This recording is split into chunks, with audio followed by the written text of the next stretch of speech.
Hello guys, ഇന്നെൻ്റെ ഒരു off day ആയിരുന്നു. കുറേ കാലത്തിന് ശേഷമാണ് സയാൻ സ്കൂളിലേക്ക് വിളിക്കാൻ പോകുന്നത്. അല്ലെങ്കിൽ വാപ്പച്ചിയെ വിളിക്കാൻ പോകുന്നത്. ഇന്ന് വാപ്പാനോട് ഞാൻ പറഞ്ഞു ഞാൻ പോയി വിളിച്ചിട്ട് വരാം. അവൻ വീണ്ടും തൊട്ടടുത്ത സ്കൂളിൽ തന്നെയായിരുന്നു. ഏകദേശം 1 മാസമായി സ്കൂൾ റീലൊക്കേറ്റ് ചെയ്തിട്ട്. ഇതാണ് കേട്ടോ അവൻ്റെ സ്കൂള്, ടൈം കിഡ്സ്.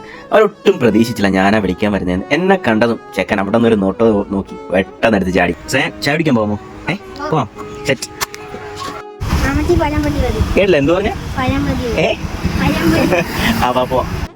സത്യം പറയാലോ, ഒരു 4-5 കടയിൽ കയറി. ഇന്ന് അവിടെ ഒന്നും പഴംപൊരിയില്ല, ഉള്ളത് വട മാത്രം.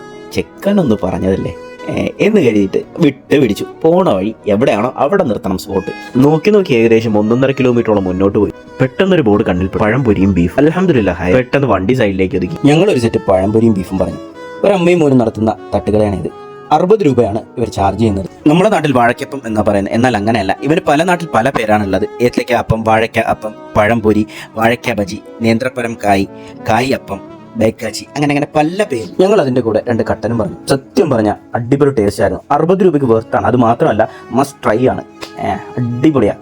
വളവിലെ തട്ടുകട എന്നാണ് പേര് വരുന്നത്. നെടുമങ്ങാട് നിന്നും വെമ്പായം പോകുന്ന റൂട്ടിലാണ്. ഇരിഞ്ചിയം ജംഗ്ഷന് തൊട്ട് മുന്നായിട്ടാണ് കട ലൊക്കേറ്റ് ചെയ്യുന്നത്.